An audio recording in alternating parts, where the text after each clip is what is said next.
ایک بار میں اسلام آباد کسی کام کی وجہ سے گیا تھا۔ جب میں اپنے کام سے فارغ ہوا تو میں اسلام آباد گھومنے کے لیے نکلا۔ میں ایک سٹاپ پر پہنچا اور میں نے دیکھا کہ ایک عورت برقع پہنے کھڑی تھی۔ وہ میری گاڑی کے پاس آ کر کہتی ہے، صاحب چلو گے؟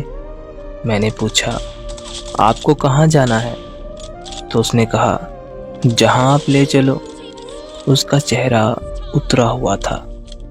میں نے اس کی طرف دیکھا اور اسے کہا، چلو گاڑی میں بیٹھ جاؤ۔ وہ گاڑی میں آ کر بیٹھ گئی۔ رات کے 9 بجے کا ٹائم تھا۔ اس نے کہا، میں 10,000 لوں گی۔ میں نے اسے کہا، میں تو 5,000 دوں گا، اگر مناسب لگے تو ٹھیک، ورنہ گاڑی سے اتر جاؤ۔ اس نے معصوم سا منہ بنا کر کہا، نہیں صاحب، میں 5,000 میں ہی چلوں گی۔ پھر اس نے مجھ سے ایک سوال پوچھا، صاحب کیا آپ مجھے سگریٹ سے جلاؤ گے تو نہیں؟ میں نے اسے کہا، نہیں، میں ایسا کچھ نہیں کروں گا۔ پھر میں نے اس سے پوچھا، کیا تم نے کھانا کھایا؟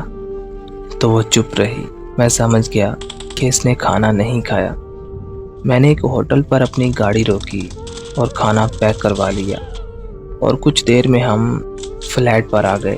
وہ ہر طرف دیکھ رہی تھی، بہت سہمی اور ڈری ہوئی لگ رہی تھی۔ میں نے اسے کہا، بیٹھ جاؤ۔ وہ بیٹھ گئی اور مجھے کہنے لگی، صاحب آپ کو جو کرنا ہے جلدی کرو، اور برقع اتارنے لگی۔ میں نے اسے جلدی سے منع کیا کہ آپ یہ کیا کر رہی ہیں؟ آپ آرام سے بیٹھ جائیں، برقع اتارنے کی کوئی ضرورت نہیں۔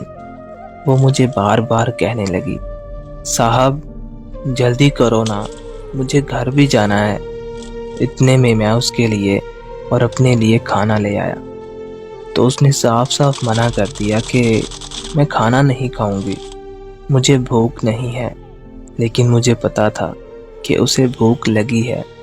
میں نے اسے کہا، کھانا کھاؤ، پھر کوئی بات کریں گے۔ میرے بہت زیادہ کہنے پر وہ کھانا کھانے لگی۔ جب ہم کھانا کھا چکے تو کچھ کھانا بچ گیا، اور وہ مجھے کہنے لگی، صاحب کیا میں یہ کھانا اپنے ساتھ لے جا سکتی ہوں؟ تو میں نے اسے کہا، بالکل بھی نہیں۔ وہ خاموش ہو کر بیٹھ گئی۔ 11 بجے کا ٹائم ہو گیا تھا۔ وہ مجھے پھر سے کہنے لگی، صاحب آپ کو جو کرنا ہے جلدی کریں، مجھے ابھی گھر بھی جانا ہے۔ اس کے ہاتھ کانپ رہے تھے۔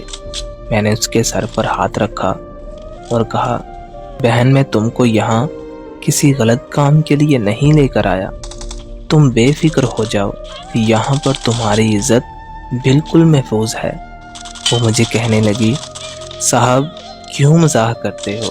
اتنے میں اس کی آنکھوں میں آنسو آ گئے۔ میں نے اسے پوچھا، بہن کیوں رو رہی ہیں آپ؟ بتائیں مجھے کیا ہوا ہے آپ کو؟ لیکن وہ مجھے نہیں بتا رہی تھی۔ پھر میں نے اس کو اپنا تعارف کروایا۔ میرا نام ڈاکٹر طاہر ہے اور میں ماہر نفسیات ہوں۔ میں نے اسے کہا، جب میں نے آپ کو سٹاپ پر دیکھا میں تبھی سمجھ گیا تھا کہ تم جسم فروش عورت نہیں ہو، کیونکہ تم نے برقع پہنا تھا، لیکن جسم فروش عورتیں ایسا نہیں کرتی۔ میں نے اس کے سر پر پھر سے ہاتھ رکھا اور اسے کہا، بہن مجھے بتائیں، آپ جسم بیچنے پر کیوں مجبور ہوئی ہیں؟ ایسا کیا ہوا ہے آپ کے ساتھ؟ تو وہ پھوٹ پھوٹ کر رونے لگی۔ میں نے اس کو حوصلہ دیا اور پھر سے پوچھا، بتائیں مجھے کیا ہوا ہے آپ کے ساتھ؟ تو وہ مجھے بتانے لگی کہ بھائی میں ایک بیوہ عورت ہوں، میری 4 بیٹیاں ہیں اور ایک چھوٹا سا بیٹا ہے۔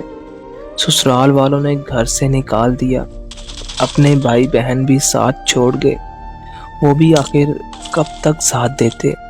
میں نوکری کی تلاش میں نکلی تو ہر کسی کو جسم کا بھوکا پایا۔ جس کے پاس بھی گئی وہ یہی کہتا تھا، ایک رات کے لیے آ جا، تیری نوکری پکی۔ گھر کے حالات بہت برے ہو چکے تھے، ایک ٹائم کا کھانا کھاتے تو دوسرے ٹائم کا پتہ نہ ہوتا کہ ملے گا بھی کہ نہیں ملے گا۔ ہم نے کئی راتیں بھوکے سو کر گزاری ہیں۔ لیکن اب برداشت نہیں ہوا تو میں جسم بیچنے نکلی تھی تاکہ اپنے بچوں کو 2 وقت کی روٹی تو کھلا سکوں۔ اس کی باتیں سن کر میری آنکھوں میں آنسو آ گئے اور میں نے 20,000 نکال کر اس کو دیے، لیکن اس نے لینے سے انکار کر دیا۔ صاحب، میں مانگ کر اپنے بچوں کو نہیں کھلا سکتی، آپ مجھے وہیں چھوڑ آئیں، آپ کی بہت مہربانی۔ لیکن میں نے اسے کہا، یہ ایک بھائی اپنی بہن کو دے رہا ہے اور آج کے بعد تم کو جسم بیچنے کی بھی ضرورت نہیں، تمہارے گھر کا خرچہ یہ تمہارا بھائی اٹھائے گا۔ وہ میرے پاؤں میں گر گئی اور میرا شکریہ ادا کرنے لگی۔ میں نے جلدی سے اسے اٹھایا اور کہا، اپنے بھائی کو اب شرمندہ مت کریں، یہ پیسے رکھیں اور یہ میرا کارڈ ہے، جب بھی پیسوں کی ضرورت ہوئی بھائی کو کال کرنا، پیسے آ جائیں گے۔ پھر میں نے اسے کہا، چلو تمہیں تمہارے گھر چھوڑ دوں۔ وہ منع کرنے لگی، لیکن میں نے اسے کہا، چلو گاڑی میں بیٹھو۔ پھر میں نے اس کو اس کے گھر چھوڑا۔ اس طرح میں نے ایک ماں کو ایک بہت بڑے گناہ سے بچا لیا۔